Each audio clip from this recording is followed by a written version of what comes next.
The rain hammered against the windows of the military transport vehicle as it wound through the mountainous terrain toward Fort Harrison. Inside, Captain Sarah Mitchell sat quietly in the corner, her civilian clothes wrinkled from the long journey. She had deliberately chosen to travel in plain clothes, wanting to observe the base without the immediate recognition that came with her uniform and insignia. What she was about to discover would shake her faith in the very institution she had devoted her life to serving. Sarah had earned her position through 15 years of exemplary service, starting as a young lieutenant fresh out of West Point. She had served in 3 combat zones, earned a Purple Heart, and commanded respect wherever she went. Her promotion to base commander at Fort Harrison was both an honor and a challenge. The base had been struggling with morale issues and disciplinary problems that previous commanders had failed to address. The vehicle pulled up to the main gate as the storm intensified. Sarah stepped out, pulling her hood up against the driving rain. She approached the guard station, her identification ready. The young soldier on duty barely glanced at her civilian ID card before waving her through with a bored expression. This casual approach to security was already troubling, but Sarah made a mental note and continued toward the main administration building. The lobby of the administration building was nearly empty except for a few soldiers chatting casually near the reception desk. Sarah approached the desk, where a staff sergeant was engrossed in his phone, completely ignoring her presence. She waited patiently for several minutes before finally clearing her throat. "Excuse me," Sarah said politely. "I'm here to speak with Colonel Matthews about the upcoming inspection schedule." The staff sergeant looked up with obvious annoyance, taking in her wet civilian clothes and unimpressive appearance. "Yeah, well, the colonel's busy. You'll have to wait like everyone else." He gestured dismissively toward a row of uncomfortable-looking plastic chairs. "Might be a while, though. He doesn't usually see random civilians without appointments." Sarah raised an eyebrow, but maintained her composure. "I understand he's busy, but this is regarding official military business. Could you please let him know that Captain Mitchell is here to discuss the inspection protocols?" The sergeant let out a short laugh. "Captain? Lady, you don't look like any captain I've ever seen. You look like you just crawled out of a homeless shelter. Why don't you go clean yourself up and come back when you look presentable?" The other soldiers in the lobby began to take notice of the conversation, some chuckling at the sergeant's comments. Sarah felt heat rising in her cheeks, but forced herself to remain calm. She had encountered discrimination before, but never quite so blatantly within her own ranks. "I assure you, I am who I say I am," Sarah said firmly. "Now, please contact Colonel Matthews and inform him of my presence." Before the sergeant could respond, heavy footsteps echoed across the marble floor. Colonel Robert Matthews emerged from the elevator, an imposing man in his late 40s with graying temples and a permanent scowl. He had clearly heard the commotion and approached with an air of supreme authority. "What's all this noise about?" Matthews demanded, his voice booming across the lobby. His eyes fell on Sarah, and his expression immediately shifted to one of disgust. "Who is this woman? And why is she disturbing my personnel?" The staff sergeant straightened up immediately. "Sir, this civilian claims to be a captain and insists on meeting with you about some inspection. I told her to clean herself up and make an appointment, but she's being persistent." Matthews looked Sarah up and down with undisguised contempt. Her rain-soaked hair was plastered to her head. Her civilian clothes were rumpled from travel, and she carried only a small overnight bag. To him, she looked like nothing more than a troublemaker. "A captain?" Matthews laughed loudly, causing several more soldiers to gather around to watch the spectacle. "This bedraggled woman thinks she's a captain in the United States Army? That's rich." He stepped closer to Sarah, his voice dripping with condescension. "Let me tell you something, lady. I've been in this man's army for 23 years. I've commanded thousands of soldiers and earned my position through blood, sweat, and sacrifice. I know what a real officer looks like, and you ain't it." Sarah's jaw tightened, but she maintained her military bearing despite the public humiliation. Colonel Matthews, I understand there may be some confusion, but if you would just confusion. Matthews interrupted, his voice rising. The only confusion here is how security let some vagrant wander into my building claiming to be military personnel. That's stolen valor, lady, and it's a federal crime. The gathered soldiers began murmuring among themselves, some pulling out their phones to record what was becoming an increasingly dramatic confrontation. Sarah noticed their unprofessional behavior, but forced herself to focus on the immediate situation. "Sir, I have my military identification right here," Sarah said, reaching for her wallet. Matthews held up his hand dismissively. "I don't want to see any fake IDs you might have cooked up. What I want to see is you getting out of my building before I have you arrested for impersonating an officer." Sarah felt a surge of anger, but knew that losing her temper would only make the situation worse. She had planned to observe the base quietly before revealing her true position, but circumstances had forced her hand earlier than intended. Still, she decided to give Matthews one more chance to redeem himself. "Colonel, I strongly suggest you examine my credentials before making any decisions you might regret," she said quietly, her voice carrying a note of authority that caused some of the nearby soldiers to look at her more carefully.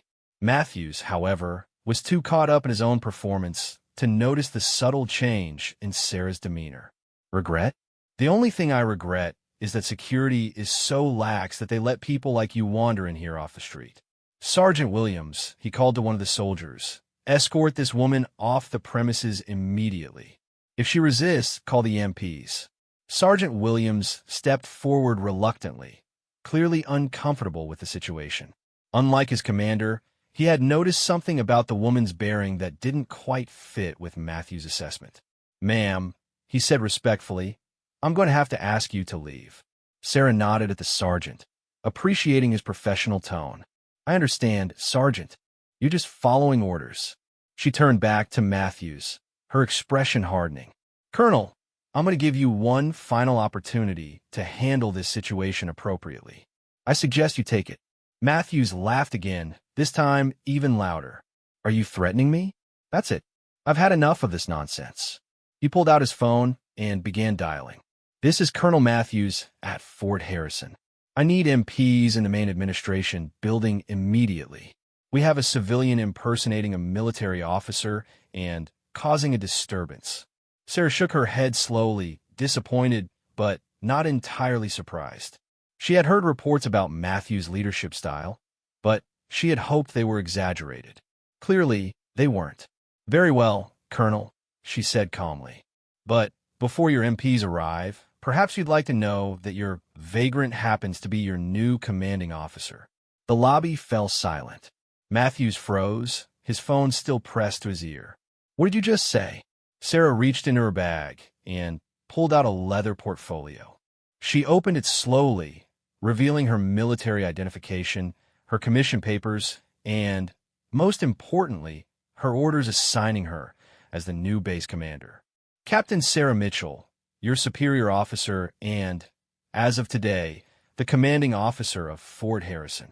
Matthews stared at the documents, his face cycling through various shades of red and white.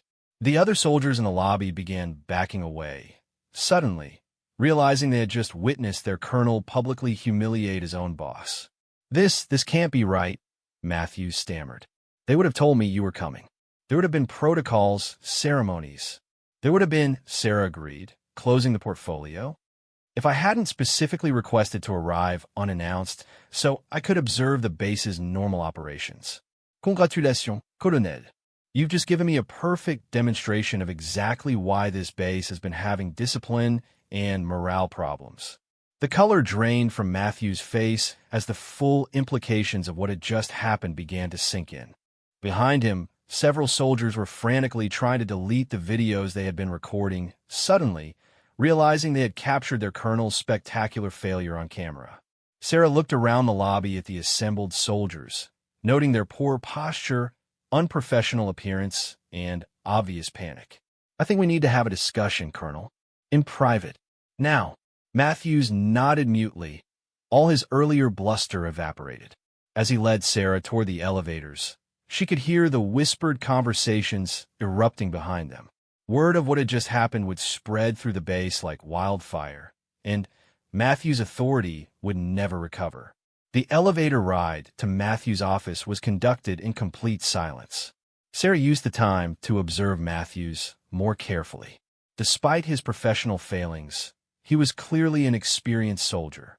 His uniform was immaculate, his posture correct, and his office, when they arrived, was organized and efficient. This made his behavior in the lobby all the more troubling. "Colonel," Sarah said once they were seated in his office, "I want you to explain to me what just happened downstairs." Matthew struggled to find words, his earlier confidence completely shattered. "Mom, I made an error in judgment. I apologize for my conduct." "An error in judgment?" Sarah leaned back in her chair. "Colonel, you publicly humiliated someone you believed to be a civilian, threatened to have him arrested on false charges, and allowed your subordinates to film the entire incident for entertainment. That wasn't an error in judgment. That was a complete failure of leadership and character." Matthews winced at each word, knowing that every criticism was justified. "Ma'am, in my defense, you were dressed in civilian clothes, and that gave you the right to treat another human being with such contempt." Sarah interrupted. "Colonel, let me ask you something. If I had actually been a civilian, would your behavior have been acceptable?" The question hung in the air between them. Matthews opened his mouth to respond, then closed it again, realizing there was no good answer. "Furthermore," Sarah continued, "the woman you were so eager to humiliate was presenting military identification and making specific claims about her rank and purpose. Did it occur to you to actually verify her credentials before launching into your performance?" "I know, ma'am. I assumed." "You assumed. Based on what?" "My appearance? My gender." Sarah's voice remained calm, but there was steel underneath. "Tell me, Colonel, how many of your decisions are based on assumptions rather than facts?" Matthews was quiet for a long moment, clearly struggling with the conversation. Finally, he looked up at Sarah with something approaching honesty in his eyes. "Ma'am, I've been commanding this base for 3 years. It's been a challenging assignment. Morale has been low, discipline issues have been ongoing, and I've been under pressure from higher command to improve performance. I suppose I've become defensive and suspicious of anyone who might be here to evaluate my performance." Sarah nodded slowly. It was the first reasonable thing Matthews had said since she arrived. "That's a start, Colonel. But it doesn't excuse what happened downstairs. Your behavior was not only unprofessional, but potentially illegal. If I had been a civilian, you could have faced charges for harassment and false imprisonment." The weight of his actions was clearly sinking in, and Matthews looked genuinely shaken. "What happens now, ma'am?" Sarah stood up and walked to the window, looking out at the base that was now under her command. Rain was still falling, and she could see soldiers hurrying between buildings, their movements lacking the precision and purpose she expected from military personnel. "Now, Colonel, we're going to address the systemic problems that led to today's incident. But first, you're going to personally apologize to every soldier who witnessed your behavior in that lobby. You're going to explain that you made a serious error and that such conduct will not be tolerated under my command." Matthews nodded reluctantly. "Yes, ma'am. After that, we're going to conduct a complete review of this base's operations, policies, and culture. I've seen enough in the past hour to know that the problems here run much deeper than one colonel's bad judgment." As Sarah continued outlining her expectations, Matthews began to realize that his career at Fort Harrison was effectively over. The woman he had so thoroughly humiliated was about to turn his world upside down, and there was nothing he could do to stop it. The only question now was whether he would learn from this experience or allow his pride to destroy what remained of his military career. Outside, the storm was beginning to pass, but inside Fort Harrison, a different kind of storm was just beginning. The news of Colonel Matthews' spectacular humiliation spread through Fort Harrison like wildfire. By evening, Every soldier on base knew that their commanding officer had publicly berated and threatened his own superior, and that the bedraggled woman he had dismissed as a vagrant was now running the entire installation. The story grew with each telling, becoming more dramatic and embarrassing with every retelling. Sarah spent her first evening on base in temporary quarters, reviewing personnel files and incident reports that painted a troubling picture of life at Fort Harrison. Disciplinary actions were up 40% from the previous year, soldier satisfaction scores were at an all-time low, and turnover rates suggested that good personnel were requesting transfers as quickly as possible. The base that should have been a model of military efficiency had become a textbook example of failed leadership. Her investigation revealed that Matthews' behavior in the lobby wasn't an isolated incident, but rather part of a pattern of poor judgment and authoritarian leadership that had poisoned the entire command structure. Junior officers reported feeling undermined and unsupported, while enlisted personnel described an atmosphere of fear and arbitrary punishment that had destroyed morale and unit cohesion. The next morning, Sarah called an all-hands meeting in the base auditorium. Word had spread about the mandatory assembly, and soldiers filed in with expressions ranging from curiosity to apprehension. Many had heard conflicting stories about what had transpired the previous day, and rumors were running wild about what changes the new commander might implement. Colonel Matthews sat in the front row, his face pale and his normally perfect posture slightly slumped. He had spent a sleepless night contemplating the ruins of his career and wondering if there was any way to salvage his reputation. The apologies he had been forced to make to the soldiers in the lobby had been humiliating, but he suspected they were only the beginning of his ordeal. Sarah took the stage wearing her full dress uniform, her insignia clearly visible and her bearing unmistakably that of a seasoned combat officer. The transformation from the previous day's rain-soaked civilian was so complete that some soldiers initially didn't recognize her as the same person Matthews had berated. "Good morning," Sarah began, her voice carrying clearly through the auditorium. "For those who weren't present yesterday, I'm Captain Sarah Mitchell, your new commanding officer. I want to begin by addressing what happened in the administration building lobby, because I know you've all heard various versions of the story." A murmur rippled through the assembled soldiers. Sarah waited for quiet before continuing. "Yesterday, I arrived at this base in civilian clothes, intending to observe normal operations before announcing my presence. What I observed was deeply troubling. I witnessed a complete breakdown of professional standards, respect for human dignity, and basic military courtesy. Colonel Matthews, in front of numerous witnesses, chose to publicly humiliate someone he believed to be a civilian, threatened false imprisonment, and encouraged his subordinates to mock and record the incident. The auditorium was completely silent now. Even the soldiers who had witnessed the event were hearing their new commander's perspective for the first time, and her calm, measured tone made Matthews' actions seem even more egregious. "What makes this incident particularly serious," Sarah continued, "is that it reveals fundamental problems with the culture and leadership of this base.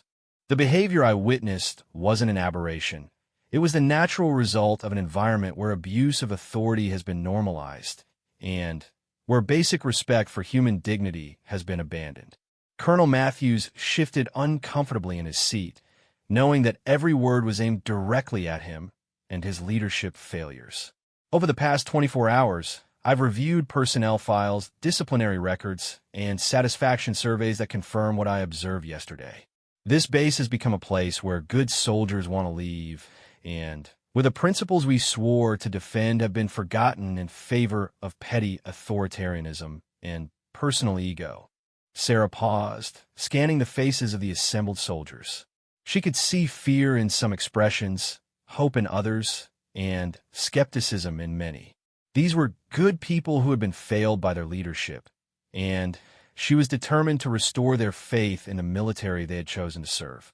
Effective immediately, we're implementing comprehensive changes to how this base operates. First, we're establishing new protocols for treating all personnel, military and civilian, with dignity and respect. Any soldier found engaging in harassment, discrimination, or abuse of authority will face immediate disciplinary action. She looked directly at Matthews as she spoke, making it clear that these policies would be enforced regardless of rank or position.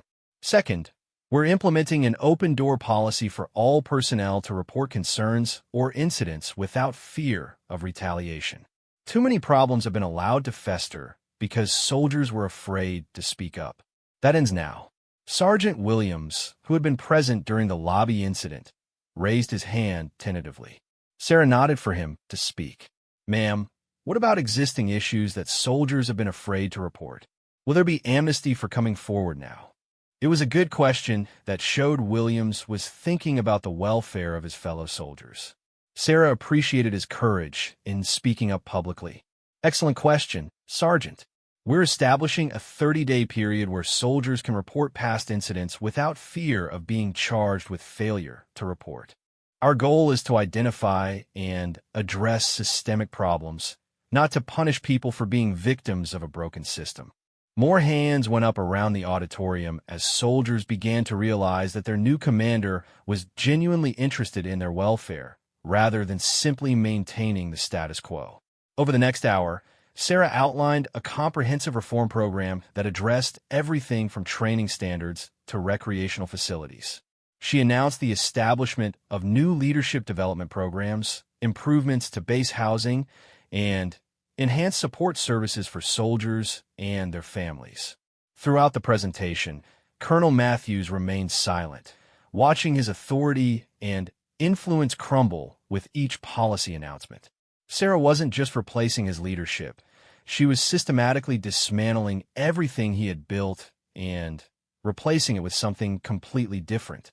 When a meeting concluded, Sarah asked Matthews to remain behind. As the auditorium emptied, she could see soldiers talking animatedly among themselves, many looking more hopeful than they had in months. "Colonel," Sarah said once they were alone, "I want you to understand something. Yesterday's incident wasn't just about your treatment of me personally. It was a symptom of much larger problems with your leadership philosophy and methods." Matthews finally found his voice. "Ma'am, I know I made mistakes, but I've been trying to maintain discipline and order on this base. Sometimes that requires tough decisions and firm action." Sarah studied him carefully. Even now, after everything that had happened, he still didn't seem to fully grasp the magnitude of his failures. "Colonel, there's a difference between firm leadership and authoritarian bullying. A difference between maintaining discipline and ruling through fear. You've confused intimidation with respect and compliance with loyalty." She pulled out a thick folder of documents and placed it on the table between them. "These are complaint reports that were filed about incidents involving you over the past 18 months. Most were quietly buried or dismissed, but they paint a clear picture of an officer who has forgotten that leadership means serving others, not dominating them." Matthews opened the folder with trembling hands. Page after page documented incidents where he had publicly humiliated subordinates, made arbitrary decisions based on personal prejudice, and created an atmosphere of fear that had damaged morale and effectiveness throughout the base. "I had no idea there were so many complaints," he said quietly. "Of course you didn't. You had created an environment where people were too afraid to challenge you directly. Your subordinates learned to work around you rather than with you, and problems were hidden rather than solved." Sarah sat down across from Matthews, her expression softening slightly. "Robert," she said, using his first name for the first time, "you're not a bad person. Your service record shows genuine achievements and moments of real leadership. But somewhere along the way, you lost sight of what military service is supposed to be about." Matthews looked up at her with something approaching gratitude for this small acknowledgement of his better qualities. "What happens to me now?" he asked. Sarah was quiet for a moment, considering her options. She could have Matthews court-martialed for his conduct, which would likely end his career in disgrace. She could transfer him to a position where he couldn't do further damage. Or she could try to salvage what remained of his military service by giving him a chance to learn from his mistakes. "That depends largely on you," she finally said. "I'm recommending you for immediate transfer to a staff position at division headquarters, where you'll undergo comprehensive leadership retraining and evaluation. If you can demonstrate genuine growth and understanding of your failures, you may have a future in the military. If you can't, or if you choose to fight these changes, then your career is over." It wasn't the complete destruction Matthews had feared, but it was clear that his days of independent command were finished. He would spend the rest of his career, if he had one, proving that he had learned from this catastrophic failure. "I understand, ma'am, and I want you to know that I do appreciate you giving me this chance, even after everything that happened." Sarah nodded. "Everyone deserves an opportunity to learn from their mistakes, Colonel. The question is whether you'll take advantage of it." As Matthews gathered his belongings and prepared to leave Fort Harrison forever, Sarah began planning the long process of rebuilding the base's culture and effectiveness. The changes she had announced were just the beginning. The real work of leadership will be proving that a military installation could maintain discipline and effectiveness while treating every person with dignity and respect. The transformation wouldn't be easy, and there would undoubtedly be resistance from those who had grown comfortable with the old ways of doing business. But Sarah was determined to prove that true military excellence came not from fear and intimidation, but from mutual respect, clear standards, and leaders who understood that their job was to serve those under their command. Outside, the storm clouds were finally clearing, and for the first time in months, the soldiers of Fort Harrison had reason to believe that better days lay ahead.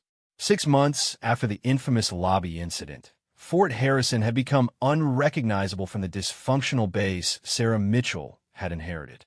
The transformation had been neither quick nor easy, but the results spoke for themselves. Morale surveys showed dramatic improvements. Disciplinary incidents had dropped by 60%, and the base had earned recognition as a model installation during a surprise inspection by Pentagon officials. Sarah walked through the same administration building where her tenure had begun so dramatically, noting the profound changes that had taken place. The lobby now buzzed with purposeful activity. Soldiers moved with confidence and pride, their uniforms crisp and their bearing professional. The reception desk was staffed by personnel who greeted every visitor, civilian or military, with courtesy and respect. Staff Sergeant Rodriguez, who had replaced the disrespectful sergeant from that first day, stood as Sarah approached. "Good morning, Captain Mitchell. How can I help you today?" The contrast couldn't have been more striking. Where once there had been casual disregard for protocol and basic courtesy, there was now an atmosphere of professionalism and mutual respect that extended to every level of the organization. "I'm here to review the monthly reports, Sergeant, and thank you for the excellent work your team has been doing with visitor processing. The feedback from families and civilian contractors has been overwhelmingly positive." Rodriguez beamed with pride. "Thank you, ma'am. We've really tried to implement the standards you established. It makes a difference when everyone knows they'll be treated with dignity, regardless of who they are." As Sarah made her way through the building, she reflected on the journey that had brought Fort Harrison to this point.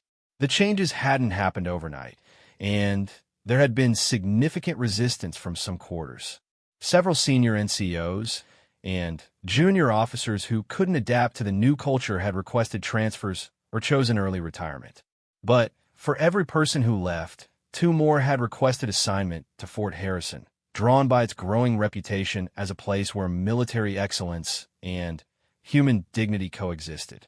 The transformation had required more than just policy changes. Sarah had spent countless hours meeting with soldiers at every level, listening to their concerns and ideas for improvement. She had implemented mentorship programs that paired experienced soldiers with newcomers, established career development workshops, and created recreational facilities that serve the entire base community. Most importantly, she had demonstrated through her own actions that true leadership meant serving others rather than dominating them. When Private Johnson was struggling with personal problems that affected his performance, Sarah personally connected him with counseling services and worked with his family to address their financial difficulties. When Sergeant Martinez proposed improvements to training procedures, Sarah not only listened but implemented his suggestions and gave him credit for the innovations. These individual acts of leadership had created a ripple effect throughout the base. Soldiers who felt valued and respected began taking greater pride in their work. Officers who had previously ruled through intimidation learned to motivate through inspiration. The entire culture shifted from one of fear and compliance to one of mutual respect and shared purpose. The most dramatic example of this transformation was the career of Lieutenant Jennifer Hayes, a young officer who had been considering leaving the military when Sarah arrived. Under Matthew's leadership, Hayes had been repeatedly passed over for meaningful assignments and had seen her suggestions dismissed or ignored. She was talented and dedicated, but had lost faith in the system's ability to recognize and reward excellence. Sarah had recognized Hayes' potential immediately and had given her responsibility for developing new training programs for junior enlisted personnel. Hayes had thrown herself into the project, creating innovative approaches that improved both effectiveness and morale. Her success had led to promotion and recognition that had restored her faith in military service. "Captain," Hayes approached Sarah in the hallway. "Do you have a moment to discuss the leadership development program?" Sarah smiled, remembering the uncertain and dispirited young officer Hayes had been just months earlier. Now she carried herself with confidence and spoke with the authority that came from knowing her contributions were valued. "Of course, Lieutenant. What's on your mind?" "I've been thinking about expanding the program to include civilian contractors and family members. We've had several requests from spouses who want to develop their own leadership skills, and I believe it could strengthen the entire base community." It was exactly the kind of innovative thinking that Sarah had been trying to encourage. Hayes wasn't just thinking about immediate military needs, but about the broader community that made Fort Harrison function effectively. "That's an excellent idea. Put together a proposal, and we'll discuss implementation at next week's staff meeting." As Hayes hurried away to work on her proposal, Sarah continued her tour of the base. In the training facilities, she observed exercises that emphasized teamwork and mutual support rather than the harsh competition that had previously characterized military education. In the motor pool, she saw soldiers working together to solve problems rather than simply following orders without question. The most significant change, however, was visible in the faces of the soldiers themselves. Where once there had been resignation and barely concealed resentment, there was now engagement and pride. These weren't just people putting in time until they could leave. They were professionals who believed in their mission and felt valued for their contributions. Sarah's phone buzzed with a message from division headquarters. General Patterson wanted to schedule a call to discuss Fort Harrison's transformation and the possibility of implementing similar changes at other installations. The success story that had begun with such humiliation and failure was now being studied as a model for military leadership development. That evening, Sarah sat in her office reviewing the latest batch of performance reports and commendation recommendations. The stack was significantly thicker than it had been 6 months ago, reflecting not just improved performance, but a culture that recognized and celebrated excellence at every level. A soft knock on her door interrupted her reading. "Come in," she called. To her surprise, it was Colonel Matthews. He looked different than she remembered, older perhaps, but also somehow more at peace. His expression was humble, but not defeated, and there was something in his bearing that suggested genuine growth and self-reflection. "Hello, Sarah," he said quietly. "I hope you don't mind my stopping by. I'm here for the leadership conference at division headquarters, and I wanted to see how things were going." Sarah gestured for him to take a seat, genuinely curious about what had brought him back to Fort Harrison. "How are you, Robert? I heard you completed the leadership development program at division." Matthews nodded, his expression serious. "I did. It was eye-opening. I spent a lot of time thinking about my failures here and I came to some difficult realizations about the kind of leader I had become. He paused, gathering his thoughts before continuing. I want you to know that what happened in that lobby, and everything that led up to it, was entirely my responsibility. I had created an environment where I surrounded myself with people who wouldn't challenge me, and I had lost sight of what military service is supposed to represent. Sarah listened carefully, noting the genuine remorse in his voice. This wasn't the defensive, self-justifying officer she had confronted 6 months ago. What have you learned, Robert? I learned that leadership isn't about being the smartest person in the room or the one with the most authority. It's about creating conditions where other people can do their best work and reach their full potential. I learned that respect has to be earned, not demanded, and that true discipline comes from shared commitment to excellence rather than fear of punishment. He looked around the office, noting the awards and commendations that decorated the walls, evidence of Fort Harrison's transformation under Sarah's leadership.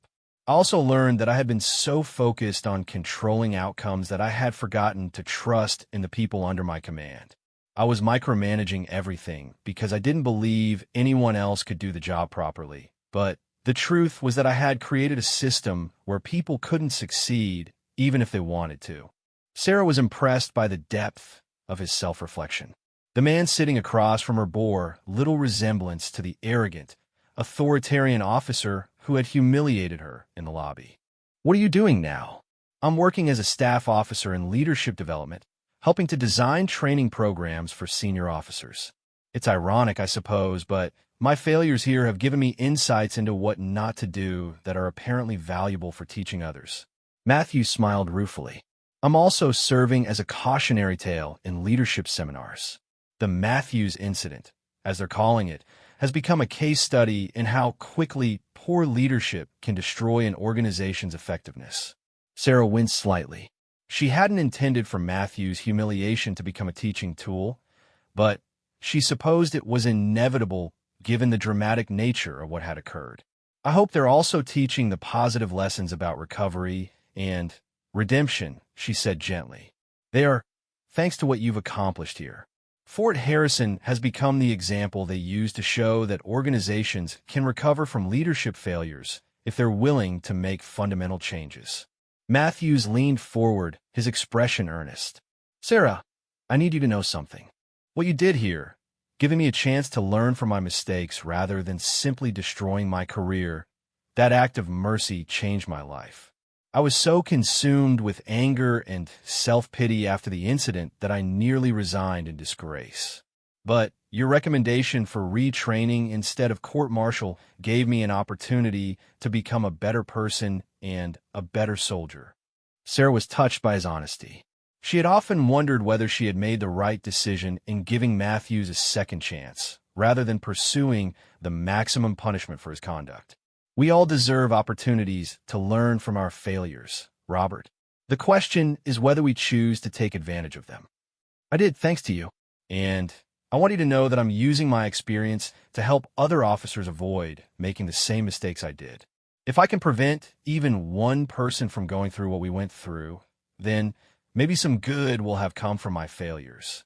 They talked for another hour, with Matthew sharing stories from his work in leadership development and Sarah updating him on Fort Harrison's continued progress. When he finally stood to leave, there was a sense of closure that neither of them had expected to find. Sarah, Matthew said as he reached the door, I know this might sound strange coming from me, but thank you. Thank you for showing me what real leadership looks like, and thank you for giving me a chance to become worthy of the uniform I wear. After he left, Sarah sat alone in her office, reflecting on the unexpected turn their conversation had taken. The man who had once represented everything wrong with military culture had become an advocate for the very changes she had implemented at Fort Harrison. It was a reminder that people could change if they were given the opportunity and motivation to do so. As she prepared to leave for the evening, Sarah looked out her window at the base that had become her life's work. Soldiers were concluding their duties for the day, some heading to the improved recreational facilities, others returning to family housing that had been upgraded and modernized. There was an energy and purpose to their movements that spoke of genuine engagement rather than mere compliance. The transformation of Fort Harrison had taught Sarah important lessons about leadership, redemption, and the power of treating people with dignity and respect. But perhaps the most important lesson was that real change was possible, even in the most challenging circumstances, if leaders were willing to do the hard work of examining their own failures and committing to becoming better. The lobby incident that had begun her tenure so traumatically had become the foundation for something much greater, a demonstration that military excellence and human dignity not only could coexist, but actually strengthened each other. It was a lesson that would serve both Sarah and the soldiers under her command for the rest of their careers, and a legacy that would continue long after she moved on to new challenges. As she turned off the lights and headed home, Sarah smiled at the thought that tomorrow would bring new opportunities to serve, to lead, and to help others reach their full potential. It was exactly what military service was supposed to be about: